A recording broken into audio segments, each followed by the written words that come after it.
That's good to see you again. Yeah. Now the pressure's all on me. My wife once asked the meaning of joy.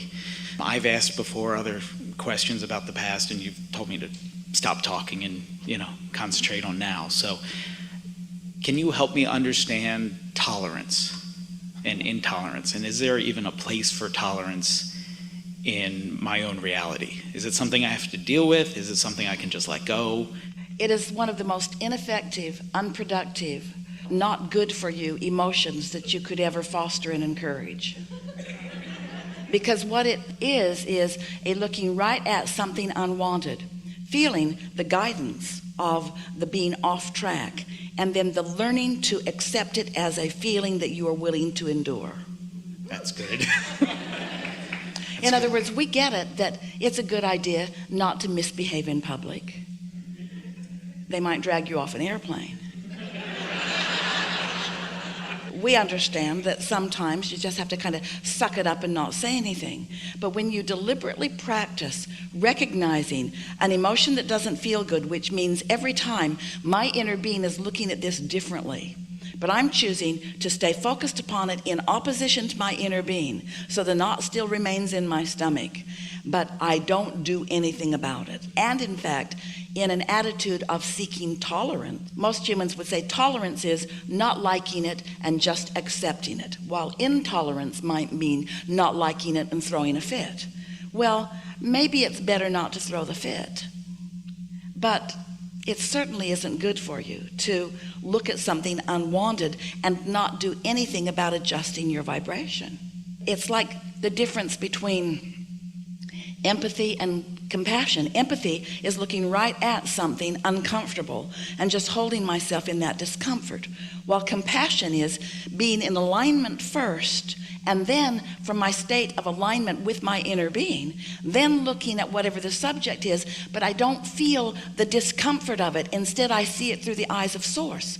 And because I hold my vibrational stance, now I'm bringing to the table, I'm bringing to the mix pure positive energy, which means I might influence the whole room upward under those conditions. With empathy, I just have to go down to meet it.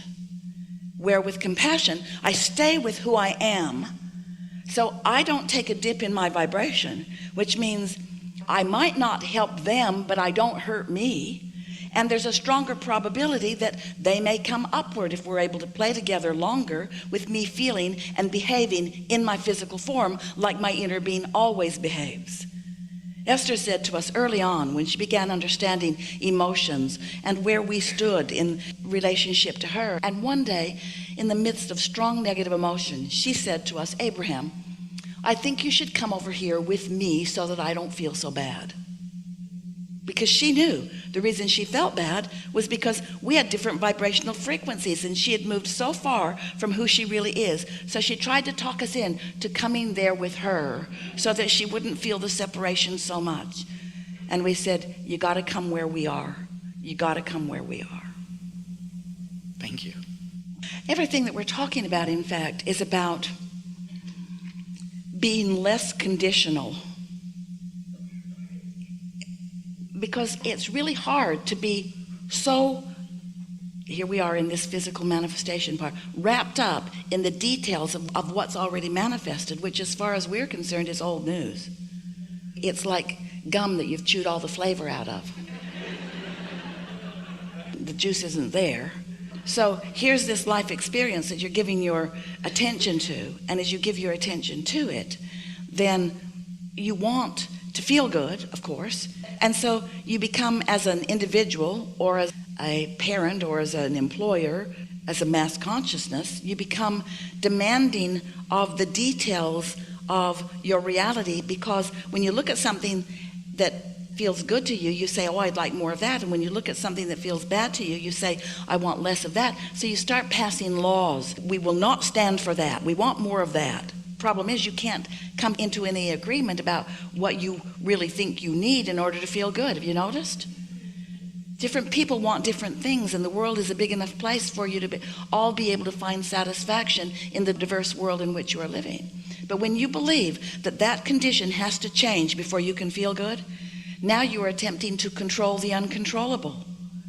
You see, you've got to find a way. And that's what a lot of people call tolerance. I know I can't control it, so I'll just suffer about its existence. But that suffering festers until there are rebellions, have you noticed?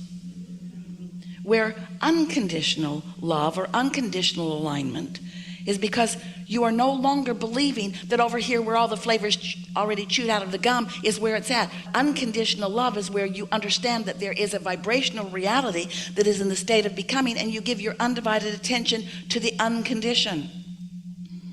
You give your undivided attention to what you are wanting to allow to become. Did you feel that?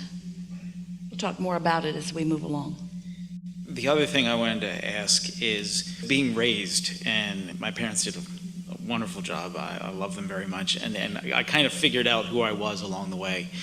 But I fear that what I think I am or who I am is attracting things that I don't want.